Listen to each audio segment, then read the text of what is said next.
1.2, evaluate and simplify algebraic expressions. We're going to be talking a lot about exponents today and order of operations. If you don't remember what an exponent was, it's what you see in blue here. And underneath the exponent is called the base. Together they're called a power. Our first example illustrates the difference between -5 raised to the 4th power as opposed to raising 5 to the 4th power first and then making it negative. I recommend you type both of these in your calculator so you can see that they give different answers. One of the biggest mistakes I see with calculators is people who are trying to square something like -3 and they type in their calculator just -3 squared and the calculator gives -9 when the answer is really +9. That's a pitfall you'd like to avoid. Order of operations, I'm not a big fan of using PEMDAS. I know a lot of you are familiar with PEMDAS. The problem with PEMDAS comes down with the multiplication, division, and then the addition, subtraction. You don't do multiplication before you do division. You do multiplication and division from left to right, which means they have the same priority. Same thing with addition and subtraction. You do those left to right. You always start with grouping symbols. That's where the P in PEMDAS comes from. You always do powers first. After that, that's where the E comes from, exponents. Then you do your multiplication and division. Then you do your addition and subtraction. If you try to do multiplication before division, you're going to get different answers. Let's take a look at an example. It says evaluate -4x squared minus 6x plus 11 when x equals -3. So our first step is to put in the -3. After that, we say, okay, order of operations says to deal with grouping symbols first. I have grouping symbols, but there's nothing to do inside of them. So I go on to the next step. Next step says evaluate powers. So I'm going to do that next. The only power I had was the -3 squared, so I dealt with it.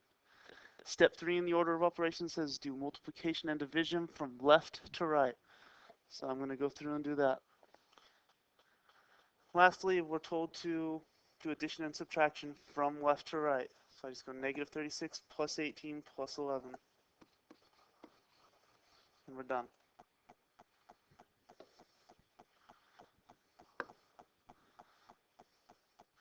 Example 3 says, use a verbal model to solve a problem. You're selling homemade candles at a craft fair for $3 each. You spend $120 to rent the booth and buy materials for the candles.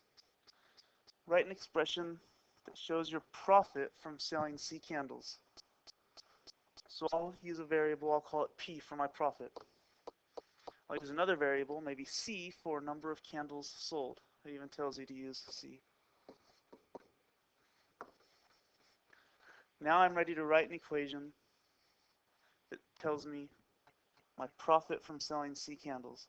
So my profit would be however many candles I sold. I sold them for $3 each. So I can say 3 times another number of candles.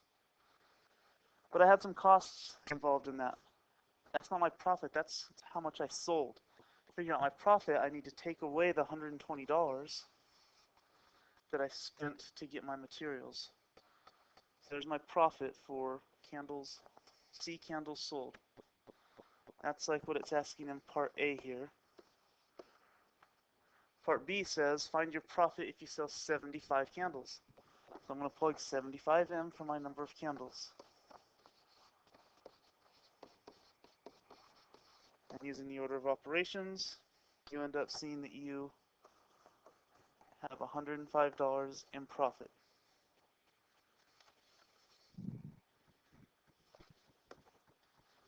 At this point, you can either pause and work on the guided practice now, or start on the guided practice, or you can wait till class and work on it there.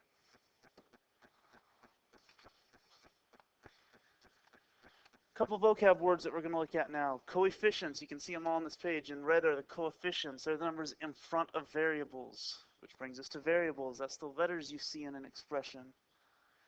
And a constant term is a term that doesn't have a variable on it at all. In this example, you see the -7. So you got to kind of know those words. You got to know what the coefficients are, the variables, the constants. And we're going to simplify it by combining like terms. You can always combine terms that have the same variable attached. So in this first case, 8x plus 3x, we can add them together and get 11x. Part B is a little trickier. We can only combine terms that have the same variables attached. So I've got a 5p squared and a negative 2p squared, 3p squared. I can't combine the p with that because it doesn't have a p squared. So I just had to put the plus p separately. Can't go any further than that. Part C, you'll notice we have some distributing to do first. Notice I wrote plus 28, not minus 28. That -4 is multiplied by -7. That's a common mistake, to not distribute your minus sign. Now we can combine like terms. I see a 3y and a -4y. Together they make -y. I see two constants, 6 and positive 28. That makes positive 34. The only difference on part D is we've got x's and y's. So we just be careful. We put the x's together. 2 and -9 make -7x.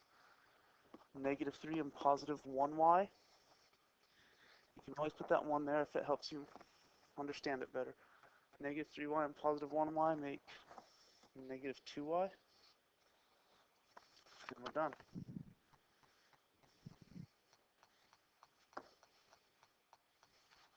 At this point, you can pause the video and try to guided practice on your own, or you can wait until class to work on it there. Word problem. Simplify a mathematical model.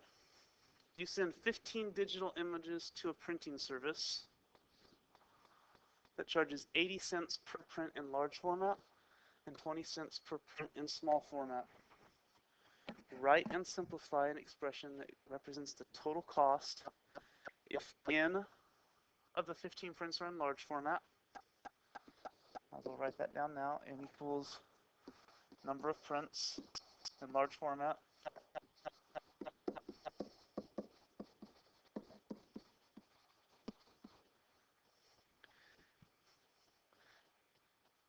You should ask yourself at this point, if there's n large format, how many small format would there be? We know there's 15 total. So out of that 15, we take away n of them, and however many is left is the number of prints that are small.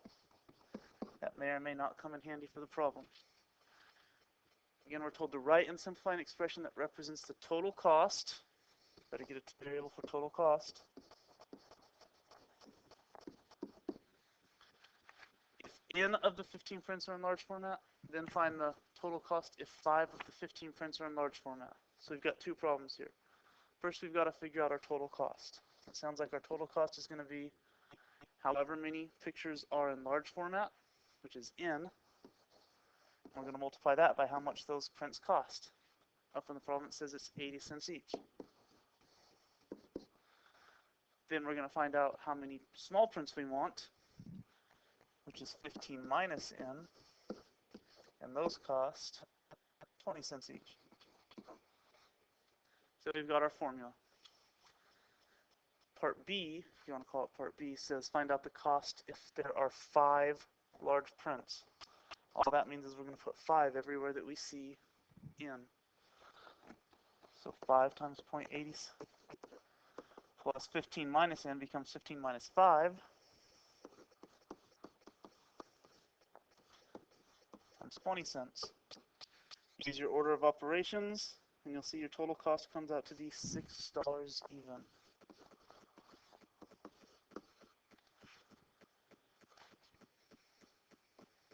At this point, you can pause the video and try the guided practice, or you can wait to do that later.